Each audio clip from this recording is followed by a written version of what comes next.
It's time for a history lesson. In Elden Ring lore, the first demigod got by the Black Knife Assassins. But bad news, there are still 15 god-adjacent jerks ruining things for everyone else. Good news, today we're finishing the work of the Black Knife Assassins by joining the Black Knife Assassins and seeing if they really are the baddest in the lands between. To watch these runs live, follow me on Twitch. We're finding new ways to play Elden Ring all the time. Join the Patreon if you want to give me money. It's just gonna give you extra videos. I'm not gonna unalive anyone for you. And make sure that you like and subscribe. Most of you aren't subscribed. It makes me really sad. Time to enter my goth era.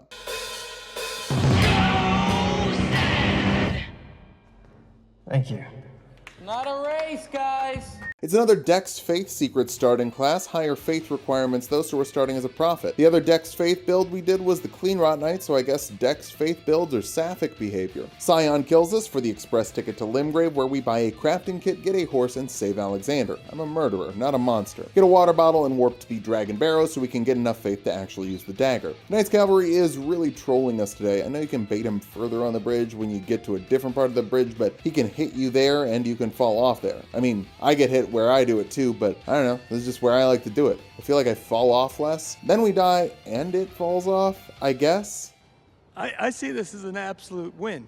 Not really though, we didn't pickle, so we're missing out on 30% of the potential runes. Bummer, I hate missing meals. And speaking of missing meals, you don't have to worry about missing meals if you check out today's sponsor, Factor. Factor sends you delicious, chef-inspired, ready-to-eat meals. You just pop them in the microwave for 2 minutes and they're ready to eat. You might notice that everything behind me is different this month, and that's because I moved recently, which is both a time-consuming and expensive process. Factor meals cut out the time and cost about as much as takeout. So you're saving money and eating healthier while taking less time. It's everything you could possibly want from food. Oh yeah, and it's delicious. Here are some of my favorite meals from my last week. Creamy tomato sausage and kale pasta with pearl onions.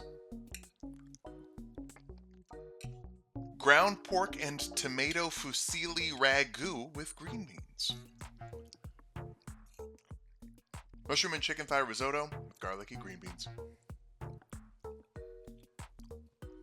All of those were delicious, but there are 34 plus options to eat from Factor. So check it out and see what you want, whether you need calorie conscious stuff that's 520 calories or less, protein plus meals with extra food, if you're vegetarian, if you're on keto, whatever you need, Factor's got you covered. Head to factor75.com or click the link in the description for 50% off your first Factor box when you enter offer code HEIGHT50 at checkout. So you can imagine eating better in Fortnite. Click the link in the description and check it out today. Now, back to the video. Lernia errands next. Warp to the bridge, jump down, and swipe the key. Thief is still a rogue archetype. Well, it's roguish. Warp through to the Bellum Grace, drop down into the Raya Lucaria Crystal Cave for some somber stones and regular smithing stones. There's a single spell we can cast later, so it's a decent justification to level up the seal, which we'll use to kill the first Black Knife Assassin for our dagger. I'm able to make it out unscathed, not totally unscathed, more unkilled. Then we get a few more stones with capitalism. The rules of this are pretty loosey-goosey, but in my mind, we can't fight and attack a boss that doesn't give us something for the build, I guess, maybe.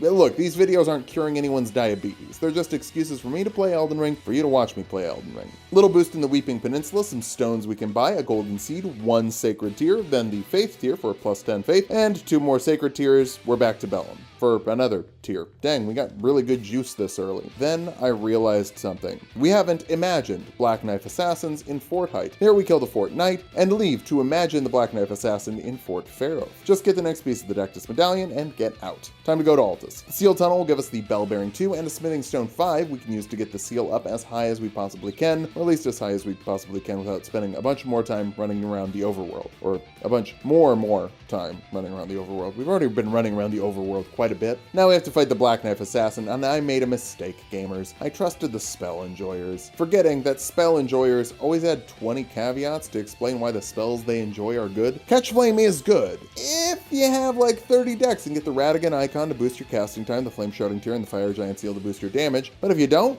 it's too slow to safely hit the Black Knife Assassin without being punished after. Hell, it's too slow to hit the Black Knife Assassin, period, before it dashes away, depending on what attack it uses. And when you do get a hit, the damage is like fine, but considering we're rocking 35 faith after we pop that tier, and we have a plus 13 seal, it should be a lot better. If we took the spear to plus 13 instead, and our dexterity to 35, this would not have been as much of a problem. We start pretty much every fight by pushing her against the wall and just mashing the fire as much as we can. But once we burn through our stamina and focus, we have to take a hit after that. After dying 6 times, we're just gonna bail. Yeah, let's scrap it. Then what's the show? God damn it. Okay, we'll still do it. I'm just dipping into the Altus tunnel for some more smithing stone 5s to make the seal a little bit better. Remember, we have a spell we're going to use later in the build, so it's fine that we're leveling the seal up. Returning to the suffering, the damage is like, I don't know, it's a little better. Not really. Just 2 more attempts though. The key is to take advantage of her dodges. I don't attack where she is after a move like most bosses. Most bosses can be punished after they make an attack. The Black Knife Assassins dodge away after an attack, so I've got to run to where I think they're going to land and hit them with the fire there. That's the win. Now we have a knife. Lore from the description. Dagger once belonging to one of the assassins who murdered Godwin the Golden on the night of the Black Knives. A ritual performed on an oddly misshapen blade imbued it with the power of the stolen rune of death. Cool. So this is a historical dagger that killed a demigod. Let's join the family killing business.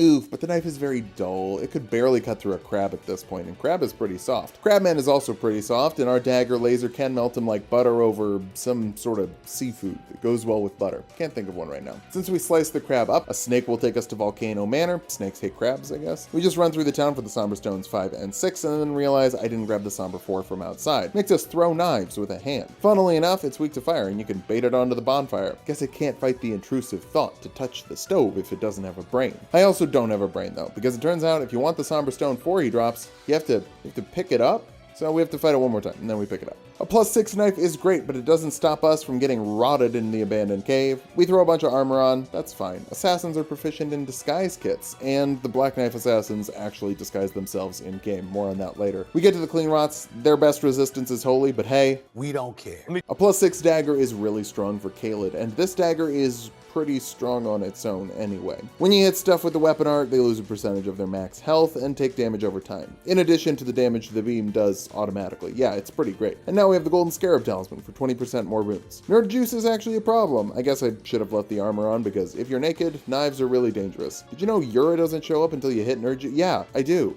I also know that he doesn't need to start by coming out 200 miles away. Whatever, second nerd juice fight, we win. Patches only takes 2 beams. I could talk about it longer, but no I can't, because it's already done. Now we have Pickles. Pairing Pickles with the Scarab is a big boost in runes and makes the Dragon Barrow dragon even more lucrative. Assassinating a single mom feels bad, but we can't be picky about our targets. Our dagger sure is good, but it could be better if we beat a Godskin Noble. I think it should be okay. It has high holy resistance and it's pretty aggressive. Since our strategy is to spam holy damage from a distance, holy resistance and aggressiveness is a bit of a problem. First try it doesn't go so great, but the second try we played a bit safer. He might resist the holy, but the beam is simply too good. And if you can actually make the rollout line up with the column, you can hit him with the blade totally unpunished. I'm not fighting Rykard yet. I hate that fight and we'll delay it for as long as possible. Instead, we're just going to go through the Fog Wall, get the Dagger Talisman for boosted crit damage, and a Somber Stone 7. With a Somber Stone 9 on the ground in the Dragon Barrow and a Somber Stone 8 from a Beetle in the Dragon Barrow, we now have a plus 9 Black Knife. That's a knife. We come back for the second stream. Things get weird right away. Putrid Avatar gives us a bunch of runes. It has an amount of holy resistance the size of its chunky dumper, but it's so slow that we can just kind of hit it with charged attacks. After we pop the pickle, we have a 3-minute timer of boosted experience, and Grail is right up the road. If they're cooperative and don't fly around too much, we should be able to kill them in 3 minutes. But yeah, then they fly around and even hop up on top of the little hill at the edge of the bridge. Here's where it gets weird though. We jump up to fight it, but hey, where'd I go? Apparently the dragon opened up its mouth so we were able to slide down its wet, sloppy throat. Why are you saying it like that? It takes a while to farm back up some pickles, but when we come back, the beams are great at hitting the bad dragon's head. A bad dragon can't swallow you if you just pay attention enough to its head until it's finished. Okay, now we're set up with a bunch of extra levels and a super overpowered weapon. Let's finally kill Margit. If you want to count along at home, 1, 2, 3, 4, 5 beams. Technically it would be 6, I just finished him off with a couple stabs, and we get a pocket. Fill that pocket with the ritual sword talisman for 10% more damage at full health. There's a bug or something named Gilka on the way. Squished. Raya Lucaria time. Just get absolutely bonked by the Burger Kings on the way in. Then assassinate a dog. I don't feel any worse targeting a dog than I do a person, but I know I can charge more, so that's pretty cool. Moongrum is an actual problem. We don't get parried. I just try to run past him and he locked us in the elevator. I literally could not move. That's fun. Before we can take out Renala, we have to take out her kids. It's gotta be worse than a dog, right? I guess they're like not even real. It's fine. They're not like real people, kinda. In phase 2, we just gotta keep chasing her down until we can melt her into a puddle. You might think storming a castle with a bunch of Ballistaean soldiers and giant lion guardians would be hard, but no, super easy, barely an inconvenience. Godric is also barely an inconvenience, but I want him dead. When he dies, we can grab his great rune for +5 to every stat. The knife scales with 3 stats, that's pretty good. It'll be even better if we boost it up with the holy boosting physic tier. That comes from an Erdtree avatar in Lernia, which is going great until the Minotaurs show up. Then it only is going good. We win first try, not a problem. That's 2 dead shard bearers. Now let's go to the bright, shiny city. Doesn't really fit the whole goth vibe of the Black Knives, but since we don't have that all black outfit yet, maybe it'll be fine. To join the Black Parade. Tree Sentinel gatekeeping the royal capital goes super smoothly. We even kind of flex on him right at the end. Just wait for him to throw out something we can punish and finish him off. Royal capital time, we get another Erdtree avatar for the Lord's Rune and fight the Grave Wardens for the Shield Talisman. We don't have to fight them, but one of them drops their cloak. That'll help us infiltrate Goldfree disguised as one of his soldiers. I definitely don't just like the cloak. This fight went a little poorly. I was too greedy, we took an L. I just have to stay back and safely spam from a distance. Assassins gotta be careful. Getting killed is not their job. Killing is their job. I didn't want to fight this Black Knife, but she apparently doesn't know about the ultimate strategy, standing on a bed and spamming a ranged option. I'm counting this as a learning opportunity for her. An hour ago, we fought fake Morgoth. Is this one better? Yeah, actually twice as good, since he takes 6 hits just to get to phase 2. Ooh, something I didn't mention yet. With the Blade of Death Ash of War, you get super poise. Literally, the only thing I've seen knock us out of this is a status effect, like bleed or frostbite. It's kind of like when Malenia goes up for the Ducky Dance. So, we get hit by the phase transition barf, take a bunch of damage, but still fire off that beam. God, imagine being as cringy as Morgoth. He's just summoning a bunch of holy light weapons to deal damage. So embarrassing. Still a first try win. For Biden lands, I don't feel like making a joke about the president for this build. Good job all around. Please don't send me to Guantanamo Bay. Wait. That's still open? Didn't Obama say he was going to try and close it when he was running for president in 2008? It has been 15 years. No one's shut that down? Okay, mountaintops of the giants, totally bullied by Sans on the way out to the castle's hole. We're not going to fight the fire giant right away. The Black Knife organization has a hit out on Nile. If we do it, they'll dead drop us some official merch. Pretty cool. There's just 3 people in the fight, and that's a lot of people. We can burst down the dual wielder, but the shield guy is a problem. Getting ganked is never fun. Attempt 2, I focus on the shield guy as he comes in before he can put his shield up, then hit the dual wielder and turn back to the shield guy. Once Nile is by himself, he can't really do anything. Sadly, the delivery dress for our outfit was wrong. We have to go pick it up in the consecrated snowfield. Embarrassing. Gotta off an old man, but hey, when you do what you love, you'll never work a day in your life, right? I want the silver scarab talisman, but dropping down to grab it means we have to fight a boss. It's a mimic tier, pretty free. Then we just gotta boogie through some snow and we have our Black Knife Assassin set. It makes our footsteps silent, which is kinda weird and messes with my head. I am very, very sneaky, sir. But what's the point of joining an organization if we're still going on missions alone? Let's get a friend.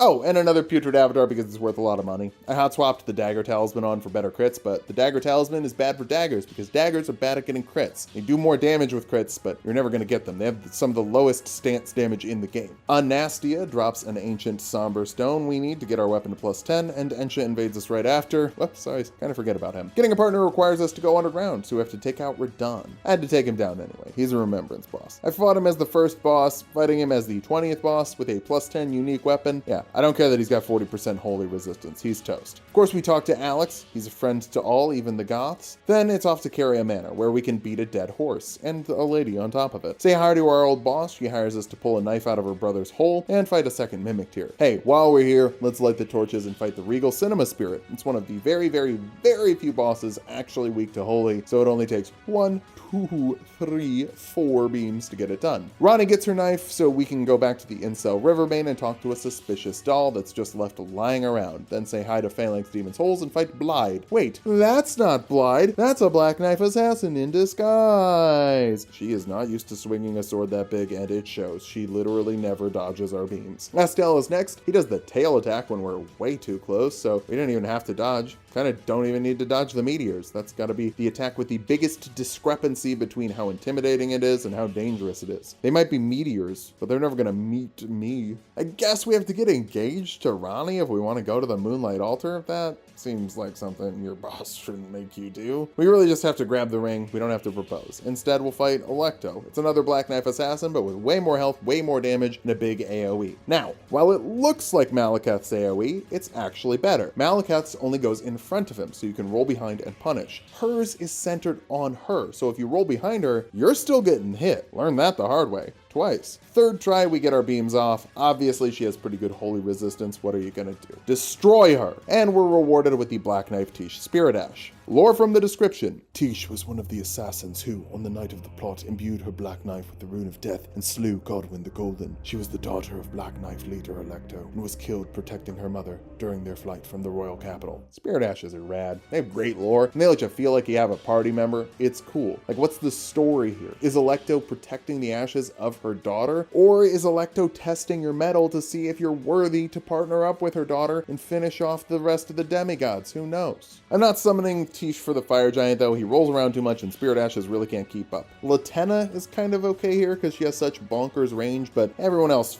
fails. Kind of feel bad taking out the last surviving member of the giant race, but oh well. We got pillared. Our DOT is already on him though, and it pushes us to phase 2 even though we're injured. The range of the beam is enough to hit the face in phase 2. That makes this pretty much free. The bigger they are, the harder they are when they fall. Speedrun tech. If you burn down the Erd Tree, you don't have to talk to Hugh about Rodrika to have her level up Spirit Ashes. That is actually an interesting fact I haven't seen other people mention. So, all you challenge run enjoyers who come into my chat and tell me to back up to start Radahn's melee phase early, now you go back to the challenge runners you love and you tell them about how Rodrika will level up your Spirit Ashes after you burn down the Erd Tree even though you haven't talked to Hugh. Maxed out Tiche. Let's go murder a god.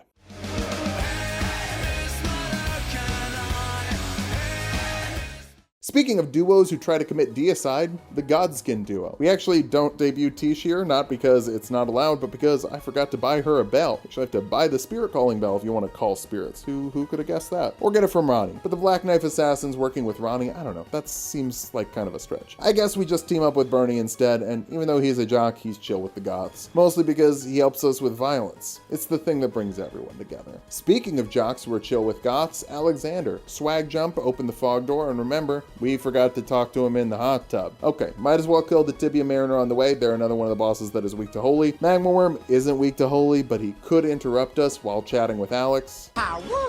So he dies. And then we can talk to Alex in the hot tub while wearing our entire black outfit. He heads to Faramazula. A black t-shirt is a goth swimming suit. Alex gets destroyed, absolutely wrecked. We smoke that pot and get the Alexander Jar Shard for 15% more damage from our Ashes of War. Bird run goes fine, and we can fight the Draconic Sea Sentinel. It's kind of fishy that he's here when he was just outside the royal capital, but I'm not getting hit by these waves. Splash damage is a way to play, but it's not mine. I'd rather just drown my enemies in damage over time. Malekith has problematic holy resistance, 80%, it's just too much. I'm sorry FromSoft, you made your game wrong. The fact that Tiche and I are doing anything in this fight proves our knife is ludicrously strong. We still die, but only once. Second time, we stay behind and throw lasers. It's kind of what we've been doing this whole time. I don't know if it's necessarily the most fun way to play, but it's certainly been effective. We were at a negative 15 death to boss ratio at one point, and we've swung it to be plus 10. Yeah, it is a good knife. Gideon is going to add to that. Come on, it's Gideon. We can also start casting Malekith's Black Blade with the seal that we've been leveling up. I wish the AoE was an option as a spell, but it's only an Ash of War on the Malekith sword. Thought about scooping that up. We actually even have the requisite strength to wield it, but I decided it'd be too cumbersome and wouldn't really look like the Black Knife Assassins. Anyway, Gideon's dead. Godfrey is super mad at us, and why? Just because we killed 2 of his kids? Assuming that we were also part of the Night of the Black Knives. His anger is his undoing. Sure, he's got AoEs, but remember, AoE is weaker than in DOT, at least in a 1v1 or a fight with 2 of Ds. Because the Elden Beast has problematic holy resistance, we'll just do anything else. The fact that I'm choosing to fight Placidusax and I think that is more fun is kind of a bummer. Placy's Lightning Roar focuses on Tiche, which means we get to throw more lasers. Pretty great. And by the time he ends up flying up, we're almost done with the fight. As long as the Omega Laser doesn't hit us twice so fast that we can't heal up between, we'll win. That's gonna kill me. That's real. Fudge. Well, next time we don't do as hot heading into phase 2. To be fair, we were doing really hot last time. I don't like how the hitboxes work when he teleports. We miss a lot of shots, but we still win. It's fine. And he doesn't get to Omega Laser. If you don't like a boss's attack, just kill them before they can use it. Easy peasy. To fight Moog, we have to fight the Penguin Noble or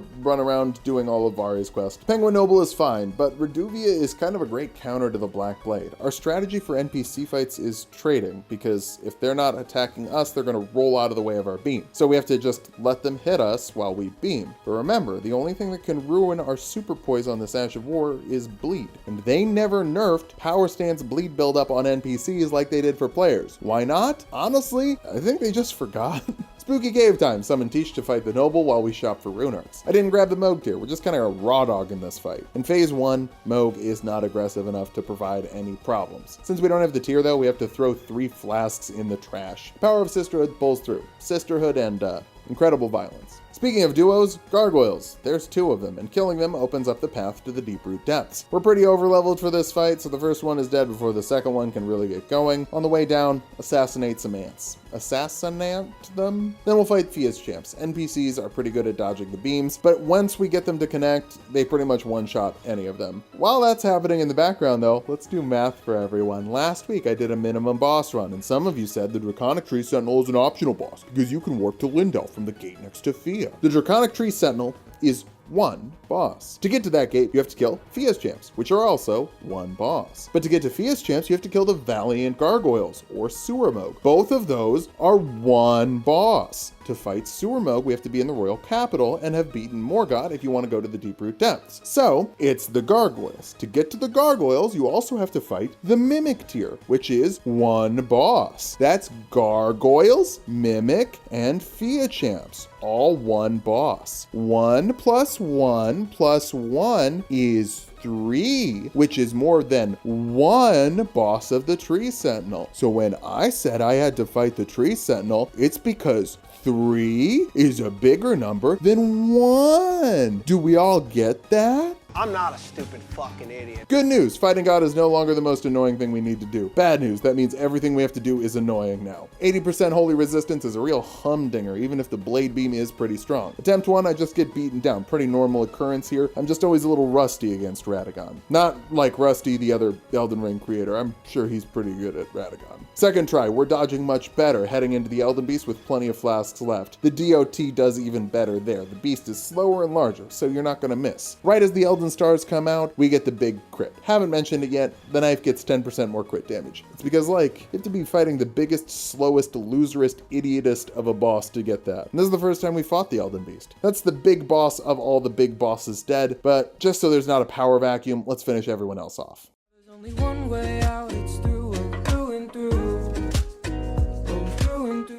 We're really doing these tasks in the least annoying order, so I guess it's time to run through the study hall. At the top, the Curse Mark of Death is the perfect gift for Fia. Look at this. Goths and emos settling their differences and hugging. If these 2 disparate factions can get along, anyone can. Fortisax is next. We've already killed their best friend on the Night of the Black Knives. How bad could this be? You might think pretty bad. It's another boss with problematic holy resistance, but the head takes 100% more damage and the beam hits the head good, so it ends up being kind of a wash. Not too annoying, just a lot of errands to get here. Now Rykard is annoying. A lot of you seem to think that in the minimum boss run I could have done Rykard as one of my 2 shard bearers to open up Lindell without fighting the Godskin Noble or doing the Noble Skip. So while I'm not having fun trying to make Rykard work without the Serpent Hunter, let's talk about that. To warp to Rykard via the Volcano Manor questline, you have to kill 3 NPCs. Istvan in Limgrave, Riley in Altus, and Hoslow in the mountaintops of the Giants. All you have to do to get to Lindell is beat an NPC in the mountaintops of the Giants. All you have to do to invent the wheel is invent a car and then take the car off of the wheels. I'm not stupid.